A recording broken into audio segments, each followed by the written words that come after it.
오늘은 미술 상식에 대해서 알아보도록 할게요. 오늘 알아볼 미술 상식은 소묘 드로잉 데생에 관한 거고요. 소묘 드로잉 데생의 개념과 그 차이점이 무엇인지에 대해서 한번 알아보도록 할게요. 소묘 드로잉 데생. 소묘 드로잉 데생은 미술에 전혀 관심이 없으신 분이라도 우리 중학교 때 그리고 고등학교 미술 시간 때 한 번쯤은 이 용어들을 들어보고 또 수업도 해봤죠. 지금 이 영상을 보시는 분들 중에 미술 초보분들도 계시고요. 그리고 미술을 전공하신 분들도 계시고요. 미술에 관련된 직업군에 종사하시는 분들도 보고 계신 걸로 알아요. 자, 그럼 물어볼게요. 소묘와 드로잉과 데생의 차이점은 뭘까요? 소묘, 드로잉, 데생. 잠깐 영상을 일시 정지해 놓고 곰곰이 한번 생각해 보세요. 그리고 소묘와 드로잉과 데생의 차이점에 대해서 한번 설명 한번 해보실 수 있을까요? 나름대로 정리해서 말씀하시는 분들도 계실 것 같고 또 조금 있으면 제가 설명해 주겠지 하고 기다리는 분들도 계실 것 같아요. 자, 소묘 드로잉 데생을 여러분들이 이해를 돕기 위해서 제가 다음 단어들을 가지고 설명을 한번 해볼게요. 다음 단어들이 무슨 공통점과 그리고 차이점이 있는지 한번 생각을 한번 해보세요. 사랑해, I love you, 주댐무. 다시 한번 더. 사랑해, I love you, 주댐무. 무슨 차이가 있어요? 사랑해, I love you, 주댐무들은 모두 공통점은 모두 사랑한다는 뜻을 가지고 있죠. 그렇다면 차이점은요? 사랑한다는 표현을 한글로는 사랑합니다 내지는 사랑이라고 표현을 하고 영어로는요 I love you라고 표현을 하고 프랑스어는 불어죠. 주댐무라고 표현을 하죠. 자, 다시 미술 용어로 넘어와서요.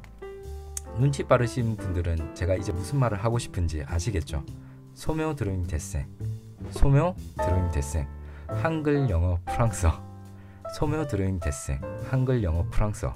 자, 사실 이 드로잉과 데생은 소묘의 다른 표현이죠.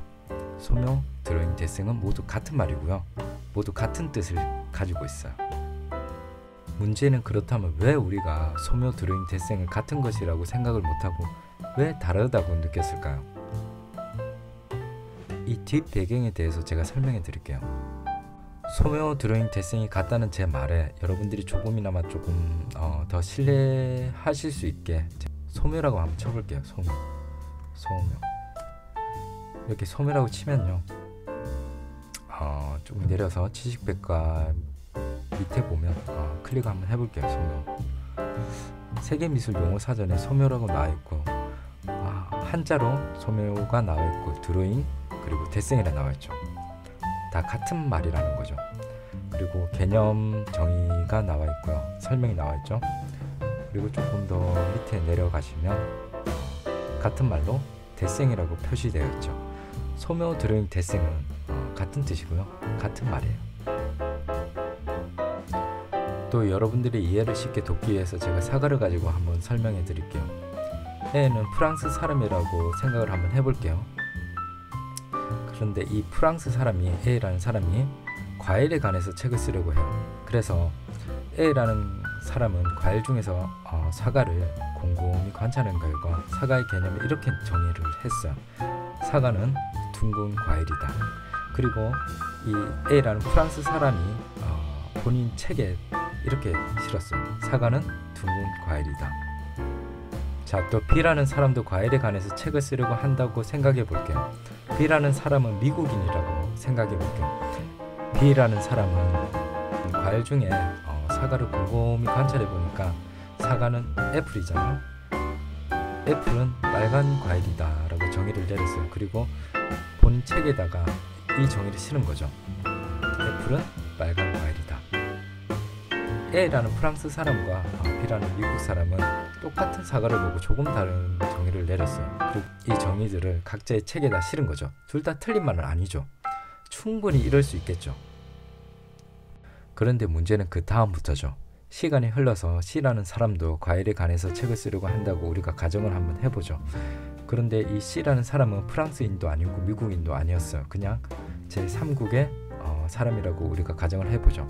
그런데 이 C라는 사람은 책을 쓰기 전에 과일에 관한 많은 참고 도서들을 찾아봤어요. 그러다가 우연히 A가 쓴 책도 보고요. B가 쓴 책도 봤어요. 안타까운 것은 이 C라는 사람이 사과가 애플이었다는 사실을 몰랐던 거죠. 그래서 만약에 알았으면 사과는 둥글고 빨간 과일이다 라고 정의를 내렸겠지만, 이 사과가 애플이었다는 것을 몰라서 이 C라는 사람이 이 두 가지 개념을 한 책에다 다 모두 실어 놓은 거죠. 사과는 둥근 과일이다, 애플은 빨간 과일이다 라고 이 C라는 사람이 책에 이 두 가지 내용을 다 실어 놓은 거죠. 자, 그러면 D라는 사람이 만약에 이 C가 쓴 책을 봤다라고 생각을 한다면 당연히 사과와 애플은 다른 과일이구나 라고 생각을 하겠죠. 실제로 많은 미술책에서 소묘, 드로잉, 데생 개념을 한 책에 소묘 개념 따로, 드로잉 개념 따로, 또는 소묘 개념 따로, 데생 개념 따로 적어 놓은 책들이 있어요. 이 책을 바라보는 우리들의 입장은 어떨까요? 당연히 소묘 따로, 드로잉 따로, 데생 따로 있구나 라고 착각을 할 수 있겠죠. 사실 이러한 문제점들이 있었어요. 하지만 앞에서 제가 말했듯이 소묘, 드로잉, 데생은 같은 뜻을 지니고 있고요. 같은 말이에요. 간단하게 한 줄로 소묘 개념을 정리하자면요, 일반적으로 채색을 쓰지 않고 주로 선으로 표현하는 회화적 표현입니다. 이런 소묘, 드로잉, 데생의 형식으로는 크로키, 에스키스, 스케치, 카르툰, 정밀 묘사 등이 있고요. 반법적인 종류에는 제스처 드로잉, 컨투어 드로잉, 관찰 드로잉 등이 있어요. 소묘의 형식적인 종류와 반복적인 종류는 다음에 기회가 된다면 제가 하나하나 따로 설명해 드릴게요.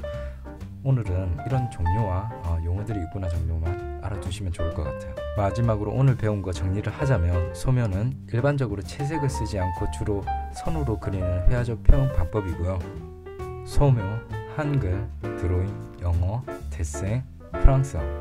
사실 이 소묘와 드로잉과 데생은 모두 같은 뜻을 지니고 있고요. 같은 의미를 가지고 있는 단어들이었어요. 오늘 이렇게 또 하나를 배웠고요. 다음에는 좀 더 알찬 내용으로 여러분들에게 찾아뵙으면 좋겠습니다. 감사합니다.